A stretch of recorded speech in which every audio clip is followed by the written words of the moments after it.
نحمده ونستعينه ونستغفره ونؤمن به ونتوكل عليه ونعوذ بالله من شرور أنفسنا ومن سيئات أعمالنا من يهد الله فلا مضل له ومن يضلله فلا هادي له ونشهد أن لا إله إلا الله وحده لا شريك له ونشهد أن سيدنا وحبيبنا ومولانا محمدا عبده ورسوله الذي أرسله بالحق بشيرا ونذيرا وداعيا إلى الله بإذنه وسراجا منيرا فقد قال الله تعالى في كلامه المجيد والفرقان الحميد أما بعد أعوذ بالله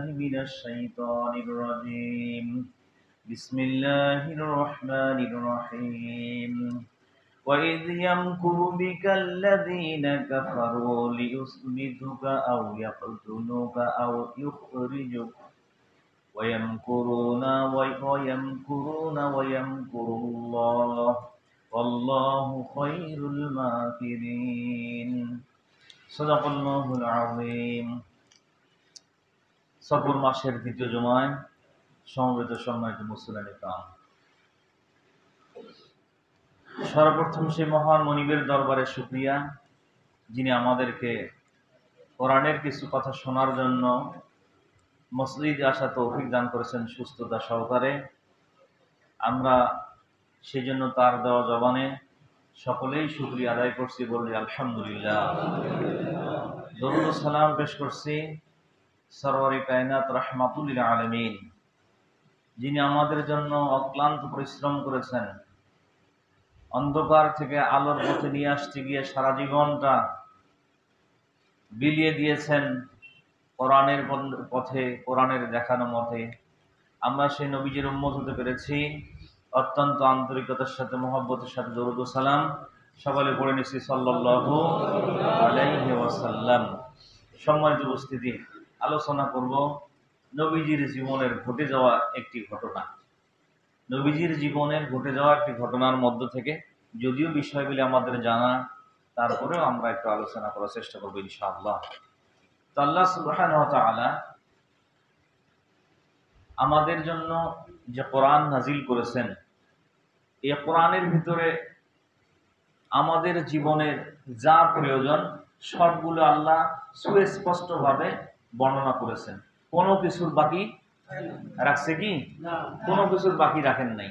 আল্লাহ বলেছেন তিবিয়ানাল লিকুল্লি শাইইন, মানুষের জন্য জীবনের শুরু থেকে শেষ পর্যন্ত যা দরকার সবগুলোর বর্ণনা সুস্পষ্টভাবে আল্লাহ রাব্বুল আলামিন এই কোরআনুল কারীমে সুন্দরভাবে বর্ণনা করেছেন, বলেন সুবহানাল্লাহ। আমাদের দায়িত্ব হচ্ছে, যেহেতু আল্লাহ সব কোরআনে বর্ণনা করেছেন, আর আমাদের দায়িত্ব হলো এই কোরআন থেকে আমাদের জীবনের চলার পথ পন্থাকে বেছে নিয়ে সেইভাবে জীবন পরিচালনা করা। ঠিক কিনা বলেন? তো আল্লাহ সুবহানাহু ওয়া তাআলা এই জন্য সর্বশেষ কোরআন দিয়েছেন, কিতাব দিয়েছেন। এরপরে আরো কোনো কিতাব আসবে? আসবে না। এরপরে আর কোনো কিতাব আসবে না, এরপরে আর কোনো রাসূলও আসবে না। তাহলে রাসূল আসাও বন্ধ, কিতাব আসাও বন্ধ। তাহলে এখন আখিরি কালাম যেটা আমাদের মাঝে আছে, আল্লাহ রাব্বুল আলামিন এই কোরআনুল কারীম জীবনের শুরু থেকে শেষ পর্যন্ত যদি কোনো মানুষ মেনে চলে, তাহলে তার জীবনটা একটা কোরআনের জীবন। তার জীবনটা এটা কোরআনের জীবন। আর এই কোরআনের জীবন যে ব্যক্তি অবলম্বন করেছে, সেই জীবনটা হচ্ছে শান্তিময়, সুখের। সেই জীবনে কখনো অন্যায়, অত্যাচার, অবিচার, মানে জুলুম, নির্যাতন, এগুলো তার জীবনে কখনো পাওয়া যাবে না। তার দ্বারা মানুষের অন্যায় হবে এরকম কোনো কিছু পাওয়া যাবে না, যদি কেউ কোরআনুল কারীম পরিপূর্ণভাবে মেনে চলে। কিন্তু আমাদের জন্য সবচাইতে বড় দুর্ভাগ্যের বিষয়, এ কোরআন যেদিন নাজিল হয়েছে সেদিন থেকে মানুষ দুইটা ভাগে বিভক্ত হয়েছে। কয়টা? দুইটা ভাগে বিভক্ত। একটা শ্রেণী হচ্ছে মেনে নিয়েছে, একটা শ্রেণী মেনে নিয়েছে, আর একটা শ্রেণী মেনে নেয়নি, বাধা প্রদান করেছে। এই দুইটা শ্রেণী।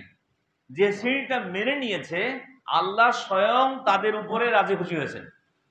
রাদিয়াল্লাহু আনহুম ওয়া রাদু আন। আল্লাহ বলেন যারা এই কোরআনকে মেনে নিয়েছে, এই কোরআনের মেনে নেওয়ার মধ্য দিয়ে তারা নিজেরা যেমন সন্তুষ্ট প্রকাশ করেছে, আমি আল্লাহ তাদের উপরে রাজি খুশি হয়ে সন্তুষ্টি প্রকাশ করেছি। বলেন সুবহানাল্লাহ। তাহলে যারা মেনে নিয়েছে, আল্লাহ তো তাদের উপর সন্তুষ্ট না কেমন? তাহলে এখন যারা মেনে নিল তাদের উপরে সন্তুষ্ট আল্লাহ। এখন যদি আমরা সেই কোরআনের হুকুম মেনে নিই, আল্লাহ আমাদের উপর সন্তুষ্ট হবেন কিনা? অবশ্যই হবে। এই জন্য একটা শ্রেণী বাধা দিয়েছে, আর একটা শ্রেণী হচ্ছে মেনে নিয়েছে। এই বাধা দেওয়ার মধ্যেও শ্রেণী দুই প্রকার। এক প্রকার হচ্ছে শুধু মেনে নেয়নি, এটা একটা দল মেনে নেয়নি, এই হকটাকে মানেনি, এটা একটা দল। কিন্তু এর মধ্যে ভয়ঙ্কর একটা দল হচ্ছে মেনে নেয়নি, উল্টো বাধা প্রদান করেছে। এরকম একটা দল তখন থেকে ছিল, এখনো আছে না নাই? আছে। এটার মধ্যে মুসলমানদের মধ্যে কিছু সংখ্যা আছে কিনা? আছে, অবশ্যই। এই সমস্ত মানুষ সম্পর্কে আল্লাহ স্পষ্ট ভাবে বলেছেন, যারা মুসলিম হওয়ার পরেও কোরআনের হক কথা মানতে পারে না, বরং বাধা প্রদান করে। আল্লাহ তাদের সম্পর্কে বলেছেন, আল্লাযীনা ইয়াসুদ্দুনা আন সাবিলিল্লাহ। যে সমস্ত ব্যক্তি আল্লাহর রাস্তায় চলার থেকে মানুষকে বাধা প্রদান করে, আদাল্লা আমালাহুম, তাদের জীবনের যত আমল আছে সবগুলো আমল তাদের নিজের অজান্তেই নষ্ট হয়ে যায়। নাউজুবিল্লাহ বলবেন না? তাহলে দেখেন, আল্লাহ বলছেন যারা বাধা প্রদান করে, কোরআনের কথা বলতে দেয় না, কোরআনের পথে চলতে দেয় না। আবার অনেকেই বলে, কেন আমরা কি নিষেধ করছি নামাজ পড়তে? আমরা কি নামাজ পড়তে নিষেধ করছি? তার মানে তাদের বক্তব্য হলো নামাজে হচ্ছে ইসলামের একমাত্র মানে চলার পথ, আর কোনো কিছু চলবে না। নামাজটাই হচ্ছে একমাত্র ইসলামের ভিতরে যা আছে, নামাজে হচ্ছে সব, আর কোনো কিছু নাই। ব্যবসা নীতি, এরপরে অর্থনীতি, সমাজনীতি, ব্যক্তিনীতি, পারিবারিক নীতি, এই কোনো কিছু চলবে না, শুধুমাত্র নামাজ। এই নামাজ পড়তে গিয়ে আমরা কখনো বাধা প্রদান করেছি? যে ব্যক্তি নামাজ আদায় করবেন, অবশ্যই সে ব্যক্তিকে জীবনের পরিবার থেকে নিয়ে শুরু করে সংসদ ভবন পর্যন্ত পুরা সেক্টরে যদি কোরআন না মানে, ওই ব্যক্তির দ্বারা নামাজ পরিপূর্ণ হতে পারে না, পারে না, পারে না। কথা বুঝতে পারছেন? কারণটা হচ্ছে, নামাজে যখন কেউ দাঁড়ায়, কথা বলে কার সাথে? আল্লাহর সাথে। জিকরুল্লাহিল আকবার বলেছেন, সবচেয়ে বড় জিকির হচ্ছে এটা, আকিমিস সালাতা লিযিকরি, নামাজ আদায় করো আল্লাহর শরণার্থে। আল্লাহর শরণ তখনই পরিপূর্ণ হয় যখন এই মানুষটি ব্যক্তি জীবন, পারিবারিক জীবন, সামাজিক জীবন, রাজনৈতিক জীবন পরিপূর্ণভাবে ইসলামের পথে চলে, তখন ব্যক্তিটির নামাজ পরিপূর্ণ হয়। এছাড়া কখনো পরিপূর্ণ হওয়া সম্ভব নয়। তাহলে দেখুন, আল্লাহ সুবহানাহু ওয়া তাআলা তার রাসূলকে দিয়ে এই দাওয়াত পেশ করেছেন, অন্ধকার থেকে মানুষকে আলোর পথে নিয়ে আসার। আমি কিন্তু কারো মানে শত্রুতা পোষণ করে কথা বলি না। যা হবে কোরআন থেকে, হাদিস থেকে কথা হবে। এতে যদি কারো মনোক্ষুণ্ণ হয়ে যায়, হতে পারে। কথা বুঝতে পারছেন? এটা যদি কারো আমার উপরে রাগ হয়, হতে পারে। আমার ক্ষতি করার চিন্তা যদি কারো করতে থাকে, সে করতে পারেন, কোনো অসুবিধা আমার নাই। কারণটা হচ্ছে, আমি যেই জায়গায় দাঁড়িয়েছি, যে জায়গায় দাঁড়িয়ে কথা বলছি, আমি যদি এই জায়গায় না দাঁড়িয়ে আপনার ওখানে থাকতাম, তাহলে এতগুলো কথা আমি বলতাম না। যে জায়গায় দাঁড়িয়েছি, এই জায়গায় দাঁড়িয়ে জাতিকে যদি হক কথা উপহার দিতে না পারি, কিয়ামতের দিন এই কোরআন, এই মেম্বার আমার বিরুদ্ধে আল্লাহর আদালতে সাক্ষী মানে মামলা দায়ের করবে যে এই মসনদ তোমাকে দেওয়া হয়েছিল কোরআনের হক কথা বলার জন্য, বলো নাই কেন? সেদিন বলে অমুকে আমার উপরে গোসা হবে, মন খারাপ করবে, রাগ করবে, সেই জন্য বলি নাই। এই অজুহাত সেদিন খাটবে না। যে ব্যক্তি এই মেম্বারে দাঁড়াবে, অবশ্যই তাকে কোরআন থেকে হক কথা বলতেই হবে। যত বাধা আসুক না কেন, সমস্ত বাধাকে উপেক্ষিত করে, অতিক্রম করে কোরআনের হক দাওয়াত দিতে হবে। এই দাওয়াত দিতে গিয়ে যদি ফাঁসির মঞ্চে ঝুলতে হয়, ঝুলেছে, ঝুলবো, তবু কখনো কোরআনের হক কথা বলা বাদ দেব না, ইনশাআল্লাহ। কথা বুঝতে পারছেন? এটাই ক্লিয়ার কথা। কারণটা হচ্ছে, আমরা যারা রাসূলের উম্মত, যুগে যুগে আমরা দেখে এসেছি, হযরতে খাব্বাব, হযরতে খুবাইব রাদিয়াল্লাহু তাআলা আনহু একজন সাহাবী। তাকে বলা হয়েছিল তার জীবনের বিনিময়ে, তাকে বলা হয়েছিল যে তোমাকে মুক্ত করে দেওয়া হবে তুমি যদি মুহাম্মদ সাল্লাল্লাহু আলাইহি ওয়াসাল্লামকে গালি দাও, তুমি যদি তার ধর্মকে গালি দাও, যদি তার আনিত কোরআনকে তুমি গালি দাও, তাহলে আমরা তোমাকে ছেড়ে দিয়ে দেব। এমন সময় এই প্রস্তাবনা তাকে দেওয়া হয়েছে যখন সে মৃত্যুর দোরগোড়ায় দাঁড়িয়ে, মৃত্যু তার মুখোমুখি, এমন একটা সময় তাকে এই প্রস্তাবনা দেওয়া হয়েছে যে তুমি যদি ইসলামকে গালি দাও, নবী মুহাম্মদ সাল্লাল্লাহু আলাইহি ওয়াসাল্লামকে গালি দাও, তার আনিত দ্বীনকে যদি গালি দাও, এখনো আমরা তোমাকে ছেড়ে দেব। সেদিন মৃত্যুর দুয়ারে দাঁড়িয়ে খুবাইব রাদিয়াল্লাহু তাআলা বলছিলেন, আমার জীবনের এক ফোঁটা রক্ত থাকতেও আমি কখনো মুহাম্মদ সাল্লাল্লাহু আলাইহি ওয়াসাল্লামকে গালি দেওয়া তো দূরের কথা, কেউ যদি তার বিরুদ্ধে কোনো ধরনের কথা বলে, আমি খুবাইব জীবন বিলিয়ে দিয়ে হলেও তার বিরোধিতা করব। সুতরাং আমরা সেই খুবাইবের উত্তরসূরি, আমরা সেই খাব্বাবের উত্তরসূরি, আমরা সেই খালিদ বিন ওলীদের উত্তরসূরি। আমরা কোরআনের হক কথা বলতে গিয়ে কখনো পিছপা হব না ইনশাআল্লাহ। এতে কে গোসা হবে, কে মানে কষ্ট পাবে, কে আমাদের বিরুদ্ধে চলে গেল, সেটা দেখার বিষয় আমাদের নয়। এই জন্য আল্লাহ রাব্বুল আলামিন বলেন, মুহাম্মদ সাল্লাল্লাহু আলাইহি সাল্লাম তার আদর্শকে অনুসরণ করতে গিয়া এই পৃথিবীতে যত মানুষ তার আদর্শ অনুসরণ করেছে, তার দাওয়াতকে মেনে নিয়েছে, দাওয়াত যখনই মেনে নিয়েছে, হযরতে আবু বকর সিদ্দিক রাদিয়াল্লাহু তাআলা আনহু, হযরত ওমর ফারুক এত বড় শক্তিশালী ব্যক্তি ছিলেন, যখন তিনি ইসলাম কবুল করলেন, খোলা ময়দানে দাঁড়িয়ে ইসলামের ঘোষণা দিলেন, হযরত ওমরকেও এমন ভাবে আঘাত করা হলো, শরীর রক্তাক্ত হয়ে গেল, শরীর রক্তে লাল হয়ে গেল। এরপরেও হযরত ওমর যেই কালেমার দাওয়াত তিনি দিয়েছেন, এই কালেমার দাওয়াত দিতে কখনো তিনি পিছু পা হন নাই। যত সাহাবী দ্বীনকে মেনে নিয়েছেন, রাসূলের কালেমাকে মেনে নিয়েছেন, রাসূলের কালেমা মানার কারণে তাদের জীবনে সংসার হারিয়েছেন, বাড়িঘর হারিয়েছেন, জায়গা জমি হারিয়েছেন, ব্যবসা পাতি হারিয়েছেন, সব কিছু হারিয়েছেন শুধুমাত্র কোরআনকে মেনে নেওয়ার কারণে, কালিমাকে স্বীকার করার কারণে। আমার ভাইরা, আজও যদি ওই কালিমাকে সত্যিকার অর্থে মুসলমান মেনে নেয়, তাহলে তার জীবনেও এই রকম ঘটনা আসতে পারে কি পারে না? কি বলেন, পারে কি পারে না? এখনো তার জীবনে এইরকম ঘটনা আসতে পারে।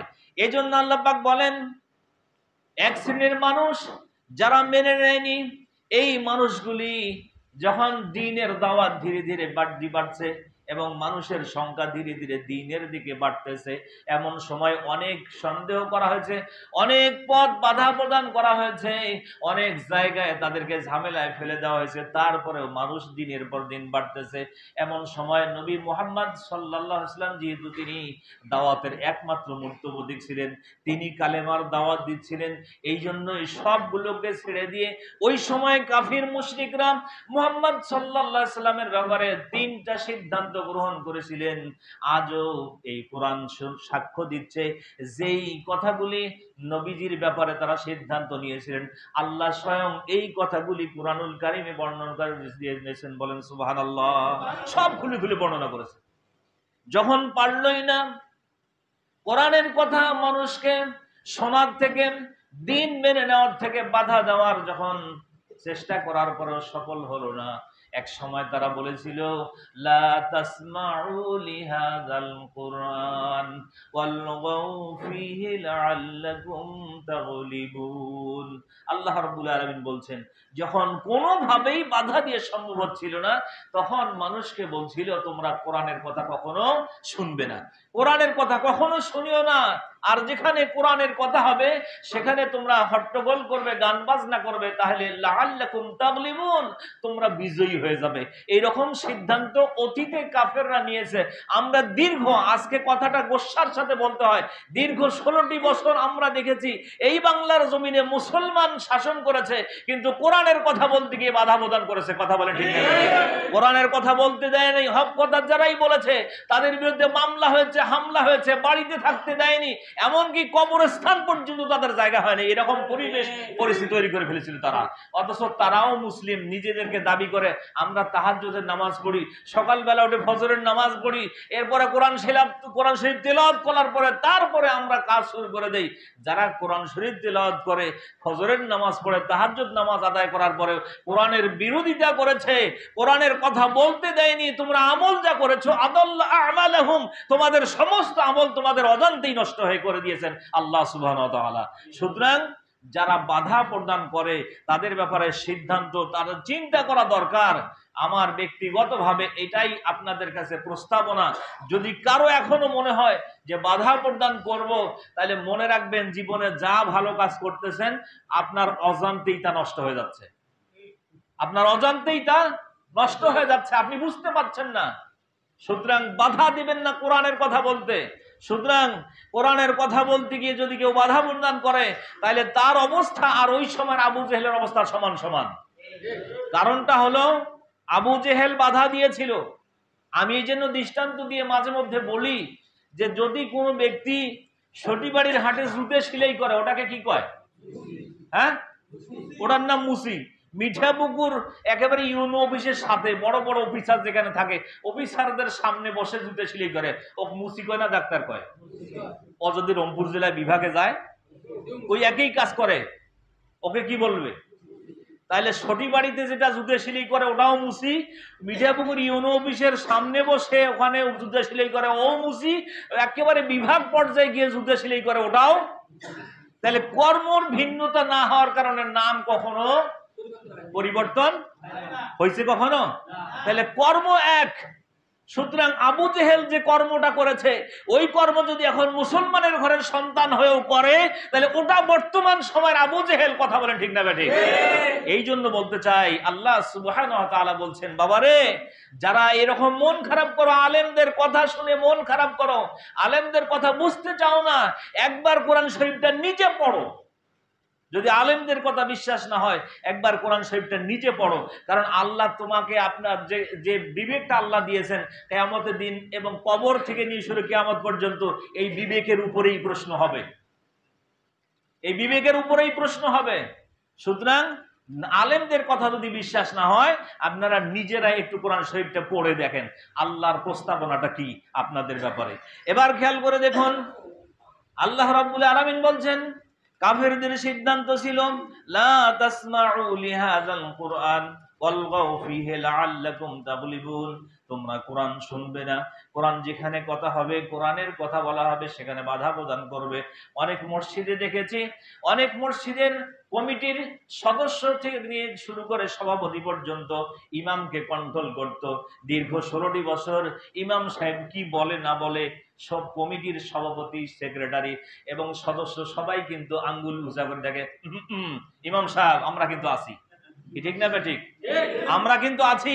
এরকম করে 15টি বছর আপনারা যারা মসজিদের কমিটির দায়িত্ব ছিলেন আল্লাহ আপনাদেরকে এমন একটা সুযোগ দিয়েছিলেন, এমন একটা ঘরের খাদেম আল্লাহ আপনাদেরকে বানিয়েছিলেন, আপনারা এমন একটা সুযোগ হাতছাড়া করেছেন এই 16টি বছরে। এই ঘরের খাদেম সবাইকে আল্লাহ বানায় না, বানায়? সবাইকে আল্লাহ বানায় না। এই ঘরের খাদেম যারা হয় যদি তারা সত্যিকার অর্থে এই ঘরের খেদমত করতে পারে, এই ঘরের খেদমত করার কারণে মসজিদগুলি কিয়ামতের দিন তাদেরকে না নিয়ে কখনো জান্নাতে যাবে না, বলেন সুবহানাল্লাহ। অথচ সেই ঘরের খাদেম হয়ে ইমামকে আপনি কন্ট্রোল করেছেন, হুজুর হক কথা বলতে পারবেন না, এই কথা বলা যাবে না, আমাদের সরকার বিরোধী কথা বলা যাবে না। অথচ সরকার কেন, যত বড় সরকার হোক, যদি কোরআন বিরোধী কথা বলে আলেমকে অবশ্যই জান বাজি রেখে হলেও সরকারের বিরুদ্ধে হলেও বক্তব্য উপস্থাপন করতেই হবে। কথা বলে ঠিক না বেঠিক? সুতরাং আপনি মসজিদের সভাপতি হয়েছেন, সেক্রেটারি হয়েছেন, হওয়ার পরে আপনি ইমাম সাহেবকে বলতে দেন নাই কিয়ামতের দিন আল্লাহর আদালতে আসামির কাঠগড়ায় দাঁড়াতে হবে কোরআনের কথা বলতে না দেওয়ার কারণে। কথা বলে ঠিক না বেঠিক? সুতরাং এই অবস্থানটা ছিল আবু জেহেলদের। এখন যারা বলতে দেয়নি ওদের অবস্থাও একই। এবার আসুন সর্বশেষ মুহাম্মদ সাল্লাল্লাহু আলাইহি ওয়াসাল্লাম সম্পর্কে ওই সমস্ত ব্যক্তিগুলি কাফেররা যারা এরকম প্রোগ্রাম হাতে নিয়েও সফল হতে পারেনি, তারা নবীজির ব্যাপারে 3টা সিদ্ধান্ত নিয়ে ফেলেছিল। সর্বশেষ চূড়ান্ত সিদ্ধান্ত দারে নদওয়ার বৈঠকে বসেন তারা সিদ্ধান্ত নিল, আমরা চিন্তা করলাম কোরআনের কথা তোমরা শুনবে না, কিন্তু আমরা তো মানুষকে শোনা থেকে বিরত রাখতে পারছি না, কারণ তার মুখে এমন জাদু রয়েছে, তার কণ্ঠে আল্লাহ এত সুন্দর কণ্ঠ দিয়েছে, তিনি যখন কোরআন তেলাওয়াত করে আমরা অস্বীকার করলেও মনটা চায় মুহাম্মাদের কণ্ঠে আমরাও নিজেরা কোরআন শুনি। বলেন সুবহানাল্লাহ। দিনে বিরোধিতা করলো, রাতের বেলায় নবীজির ঘরের পাশে দাঁড়িয়ে কোরআন শুনলো। এরকম নজিরও আমরা পেয়েছি, এরকম হাদিসও আমরা পেয়েছি। সুতরাং এরকম অবস্থা হওয়ার পরেও যখন তারা কোনোভাবেই ঠেকাইতে পারেনি, নবীজির ব্যাপারে তিনটা তো সিদ্ধান্ত তারা নিয়েছিল। আল্লাহ রাব্বুল আলামিন বলেন, ওয়াইয ইয়ামকুরু বিকাল্লাযীনা কাফারু লিইউসবিতুকা। আল্লাহ রাব্বুল আলামিন বলেন, নবীজির দাওয়াতকে যখন তারা কোনোভাবেই ঠেকাতে পারেনি, এক নাম্বার সিদ্ধান্ত তারা নিল লিইউসবিতুকা, নবী মুহাম্মদ সাল্লাল্লাহু আলাইহি ওয়াসাল্লামকে জেল বন্দী করে রাখা হবে। কি করা হবে? জেল বন্দী করে রাখা হবে। নবীজি সাল্লাল্লাহু আলাইহি ওয়াসাল্লামকে জেলখানায় রেখে দেওয়া হবে, যাতে করে তিনি এই কোরআনের কথা আর কোনো কথা বলতে না পারে। সেজন্য এক নাম্বার সিদ্ধান্ত নিয়েছে জেল বন্দী করে রাখার। এমন সময় দারে নদওয়ার বৈঠকে বসে যখন মানে এই কথা বলা হচ্ছে, এমন সময় ঠক ঠক করে দরজায় কে যেন নক করতেছে। আবু জেহেল পর্যন্ত বলতেছে, কি ব্যাপার, এই গোপন বৈঠকে আবার নতুন করে কে আসলো? দরজাটা খুলে দেখা গেল যে একজন বিশাল বড় শায়েখ, দাড়ি চুল সব পাকা, একেবারে শরীরে সাদা ধপধপে কাপড় পোশাক, দূর দেশ থেকে এসেছে এরকম মনে হয় না, আবার কাছাকাছি কোথাও তো কোনো জায়গার তাও মনে হয় না, লোকটা পরিচিত তাও মনে হয় না। এমন সময় সে ভিতরে এসে বলছে যে তোমরা যে পরামর্শের জন্য বসেছো আমিও ওই ব্যাপারে একমত, সেই জন্য আমি এসেছি। আর ওই লোকটাই ছিল ইবলিস শয়তান। কথা বুঝতে পারছেন? ওই লোকটা ছিল ইবলিস শয়তান, যে শায়েখ সেজে এসেছে। আজকে আমাদের বাংলাদেশের ভিতরেও এই সরকারের বেলায় অসংখ্য শায়েখ আমরা দেখেছি, মাথায় পাগড়ি পরানো খানকাওয়ালা অসংখ্য দেখেছি, যারা তাদেরকে বসে থেকে প্রণোদনা দিয়েছে আলেমদেরকে অত্যাচার করতে, আলেমদেরকে জেলখানায় বন্দি রাখতে, আলেমদেরকে ফাঁসির কাস্টে ঝুলাতে। তারাই প্রণোদনা দিয়েছে এই সরকারকে। যদি তারা না দিত, এই সমস্ত মুনাফিকরা যদি মুনাফিকি না করতো, আল্লাহর কসম হয়তো সরকার আলেমদের উপরে এত নিষ্ঠুর হতো না। এই মুনাফিকরা মুনাফিকি করার কারণে এদের ড্রেস পাঞ্জাবি দেখলে মাথা খারাপ হয়ে যাবে। মাথায় পাগড়ি 14 হাত লম্বা, 17 হাত লম্বা পাগড়ি, এরকম পাগড়ি পরে তারা কোরআনের বিরুদ্ধে কথা বলে, হাদিসের বিরুদ্ধে, আলেমদের বিরুদ্ধে কথা বলে। আর এদের কারণেই আজকে আলেম সমাজ জেলখানায় বন্দী, কত কষ্টের কত যন্ত্রণার শিকার হয়েছে। যারা হয়েছে তারাই বুঝবে। আজকে বুঝতেছে, আজকে তারা বুঝতেছে দরবেশ বাবা, ওরে দরবেশ বাবা পালাবি পালা, তা দাড়ি চুল কাঠি পালালি একেবারে। এরকম দরবেশ, এরকম ভণ্ড দরবেশ দিয়ে গোটা বাংলাদেশ ভরা। যদি এরকম দাড়িওয়ালা ভণ্ড দরবেশের অবস্থা এরকম হয়, তাহলে নিদাড়িয়ে কিলিনশি বলাগুলোর অবস্থা কেমন ছিল? হ্যাঁ, এদের অবস্থা কেমন ছিল? তাহলে এরকম ভণ্ড বাবা আমাদের দেশে ভরা। এই ভণ্ড বাবারা আলেমদের বিরুদ্ধে এমন ভাবে মিছিল করেছে, মিটিং করেছে, আর সরকার তাদেরকেই সাঙ্গা ভাবে মাঠে নামিয়ে দিয়েছে আলেমদের বিরুদ্ধে। ভাইরা একটা জিনিস খেয়াল করবেন, আপনারা জানেন শোল মাছ ধরতে গিয়ে টাকি মাছের দরকার হয়, হয় না? টাকি মাছ ওই বড়শির সাথে গেঁথে দিয়ে যদি পুকুরে নামানো যায়, তাহলে দেখা যায় এই বড় বড় শোল মাছ, গজার মাছ, টাকি মাছ খাওয়ার লোভে এসে এমন ভাবে ফেসে যায় যে আর বের হওয়ার কোনো উপায় নাই। এই সমস্ত বড় বড় পাগড়িওয়ালাদেরকে এই অতীতের সরকার এইরকম টাকি মাছ হিসেবে ব্যবহার করেছে। আজকে আর ওই টাকি মাছদেরকে খুঁজে পাওয়া যাচ্ছে না, কোথায় যেন হারিয়ে গেছে। কি বলেন, ঠিক না বেঠিক? আমার ভাইরা, সেই জন্য আল্লাহ বলেন লিউসবিতুকা, নবীজির ব্যাপারে সিদ্ধান্ত ছিল জেলখানায় বন্দী করে রাখা হবে। আর জেলখানায় যদি বন্দী করা হয়, তাহলে তিনি আর কোরআনের কথা বলতে পারবেন না। আমাদের বাংলাদেশের ভিতরে দীর্ঘ 50টা বছর যিনি কোরআনের দাওয়াত দিয়েছেন, সর্বশেষ তাকে তার ব্যাপারেও সিদ্ধান্ত নিয়েছিলেন লিউসবিতুকা, জেলখানায় বন্দী করে রাখো। আর যেই নজিবুল বশর আপনার প্রথম মামলা করেছিলেন আল্লামা দেলোয়ার হোসেন সাঈদীর ব্যাপারে, সেই নজিবুল বশরকে যখন কাজ হাসিল হয়ে গেছে, দূরে সরায় দিয়ে গেছে, সে নিজেই একবার সামনে এসে বলেছে, আমি যেই কাজগুলো করেছি জামাত শিবির পাইলে কি আমাকে ছাড়বে? সে নিজেই স্বীকার করেছে। তারা যদি আমাকে পায় তাহলে আমাকে কি ছাড়বে? আমাকে কেন মন্ত্রিত্ব থেকে, আমাকে কেন এমপি থেকে বঞ্চিত করা হলো? তাহলে তারা যে কাজটা করেছে শুধুমাত্র ক্ষমতার টিকে থাকার জন্য আলেমদের বিরুদ্ধে এই কাজগুলো করেছে। কথা বলেন ঠিক না বেঠিক? এই জন্য ভাইরা লিইউসবিতুকাম, দীর্ঘ 50টা বছর যিনি কোরআনের দাওয়াত দিলেন, জাতি তাকে মাফ করতে পারলো না। ফলে দীর্ঘ 15টি বছরে দেখা গেল যাদেরকে ধর্ষক বলা হয়েছে, যাদেরকে লুটেরা বলা হয়েছে, আল্লাহর কসম নবীজি হাদিসে বলেছেন, আপনি যদি কোনো লোকের ব্যাপারে মিথ্যা কথা বলেন যে লোকটা চোর, আর লোকটা যদি চোর না হয়, ওই পথটা ওই চোর আপনি নিজে না হওয়া পর্যন্ত আল্লাহ কখনো আজরাইল দিয়ে আপনাকে এই দুনিয়ার থেকে নিবে না। এটা নবীজির ঘোষণা যে যদি কাউকে আপনি মিথ্যা অপবাদ দেন, সে লোকটা যদি ওই অপরাধী না হয়, আপনি যতক্ষণ পর্যন্ত ওই অপরাধটা না করবেন ততক্ষণ পর্যন্ত আপনি কখনো দুনিয়ার থেকে বিদায় হবেন না। এটা নবীজির হাদিস। যার কারণে যাদেরকে, যে আলেমদেরকে নারী ধর্ষক বলা হয়েছে, লুটেরা বলা হয়েছে, শেষ পর্যন্ত দেখা গেল আলেমদেরকে যে মিথ্যা অপবাদ দিয়েছ, সেই অপবাদগুলো আল্লাহ তোমাদের ঘাড়ে চাপিয়ে দিয়েছে।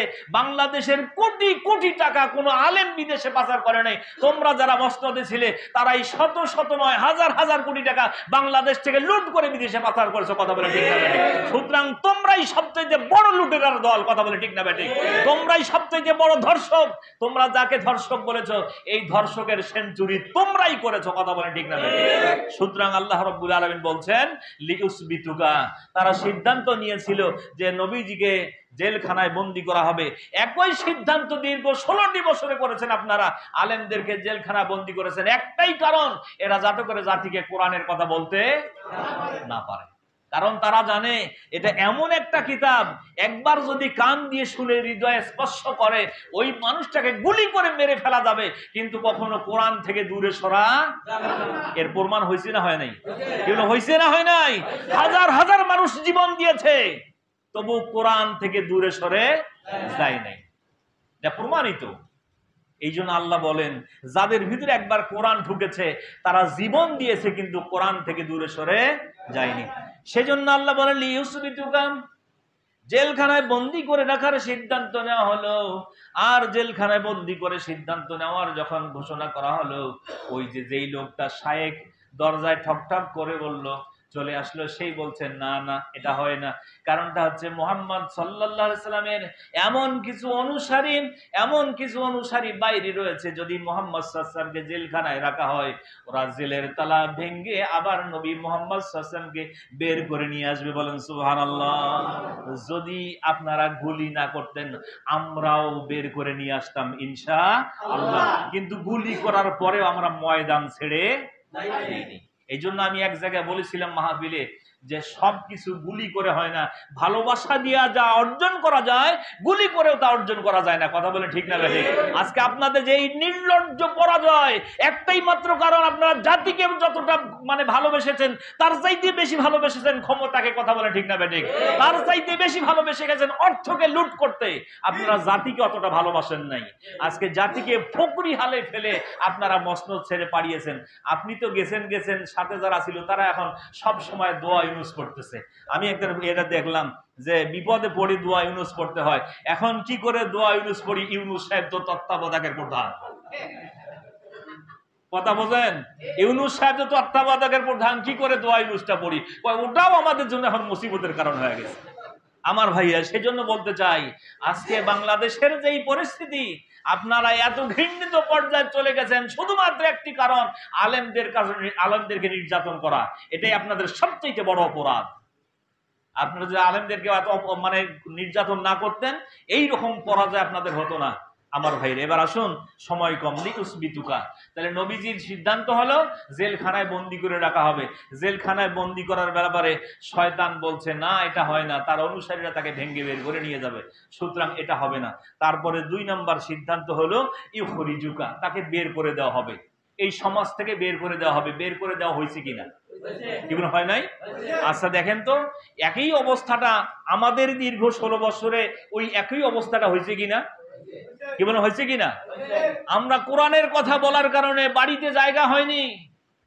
আব্দুর রশিদ সরকার মাঝে বলতো ওয়াজ করার কারণে বইয়ের পাঞ্জা শোতার সুযোগ আমাদের হয় না। এটা উনি মাঝে মধ্যে মানে মস্করা করে বলতো, কিন্তু অবস্থাটা এমন কোরআনের কথা বলার কারণে অসংখ্য কোরআনের পাখিকে, অসংখ্য কোরআনের সঙ্গীর ঘরে জায়গা হয় নাই। কথা বলে ঠিক না বেঠিক? আমার ভাইরা, এই যে একটা অবস্থা, এই খরিজুকা বের করে দাও। সব সময় বলা হতো এরা পাকিস্তানি, বের করে দাও, এরা পাকিস্তানি, বের করে দাও। আপনি যে জায়গায় আজকে গেলেন, তাহলে দেখা যাচ্ছে আপনি বাংলাদেশি ছিলেন না, আপনি নিশ্চয়ই ভারতী ছিলেন। কথা বলে ঠিক না বেঠিক? আপনি ভারতের লোক ছিলেন, যার কারণে আপনি সবসময় যাদেরকে পাকিস্তানে যেতে বলেছেন তারাই বর্তমান রয়েছে, আপনি যেখানে যাওয়ার সেখানে গেছেন। গত জুমায় একটা কথা বলছিলাম, আজকে ভাষাটা আর বলছি না। অনেকেই সমালোচনা করেছেন, ওটা এমন হতে পারে, 10টা কথা বলতে গিয়ে একটা কথা এরকম স্লিপ অফ টাং হতেই পারে।